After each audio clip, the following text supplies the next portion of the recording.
Eto yung bet ko ngayon pang-almusal. Hindi lang sa pang-almusal, kahit anong oras ay napakasarap naman talaga nito. Di lang sa budget friendly ay napakadali namang lutuin. So unang-una ay magisa lang tayo ng bawang at sibuyas sa konting mantika. Pwede din kayong maglagay ng kamatis, pero sa akin ay okay na po to kahit wala.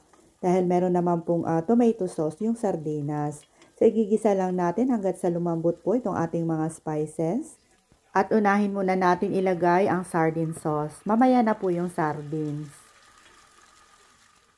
At pagkatapos ay maglagay ng pangsabaw. So mga 2 1/2 cups of water po yung nilagay natin. Nasa inyo na po kung gaano kadami yung ilalagay yung tubig.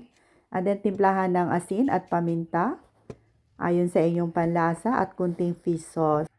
At hayaan lang natin kumulo ng mga about 3 to 5 minutes. Naglagay pa nga pala tayo ng konting seasoning, pampalasa. So stir lang po. At pag kumulo na, ay saka na natin ilalagay itong ating na-slice na patola. Isang malaking patola po yung nabili natin, so kalahati lang po yung nilagay. At pagkatapos ay isabay na rin natin itong ating miswa. So takpan lang at lutuin ng mga 3 minutes. Ay, ang bango na, ang sarap. At saka ilalagay na natin itong sardinas. At naglagay din tayo ng chopped spring onions.